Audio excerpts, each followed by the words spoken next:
हाय सांग मैंने केमती अच्छंती मु तो ये भल अच्छी आशा करुच्ची आपण मैंने भी भल थे।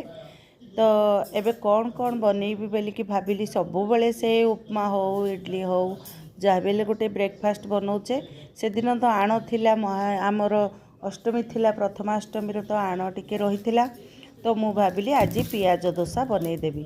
पियाज दोसा तो खाइबा को बहुत भल लगे। तो पियाज भी घरे भर्ती होता आण भी रही जाइथिला। तो मु कहली आज कौन कली एठी पियाज को छोट छोट करके काटिदेली, अदा को टिके कोरेदेली, कंचा लंका टिके बड़ पीस करी काटिली कारण छुआ मैंने इजीरे से माने कंचा लंकाटा बाहर करि परिबे।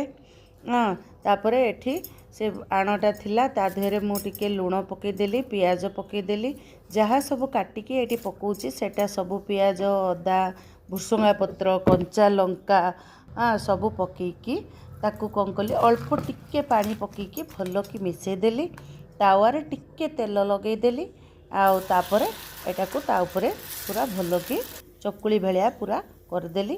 ये ता उपरे टिके नाकू घी पकातु भल लगे शीत दिन। तो एमती पिलामानू करके दिंतु बहुत एटा टेस्टी लगे पियाज दोसा। तो मो चैनल को लाइक करंतु, शेयर करंतु, सब्सक्राइब करंतु। नेक्स्ट वीडियो रे मिलिबा। चलो बाय।